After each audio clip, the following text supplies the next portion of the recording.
What's up guys, it's Joseph, and I just wanted to share my experience with the B&T APC9 Pro with the Glock compatibility and the Franklin Armory Binary Firing System 3 Binary Trigger. So it was pretty awesome shooting it yesterday. I went 75 rounds total, about 60 of those were with the binary. Every time I shot it, the binary was working for me.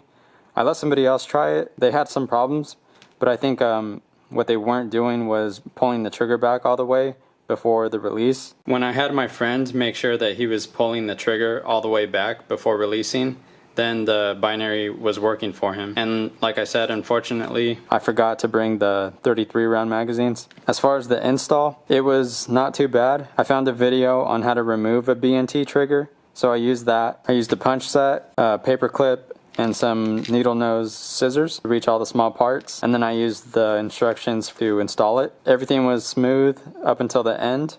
When I went to tighten the screw on the right side of this, so this is the left side, you can see it moves smoothly.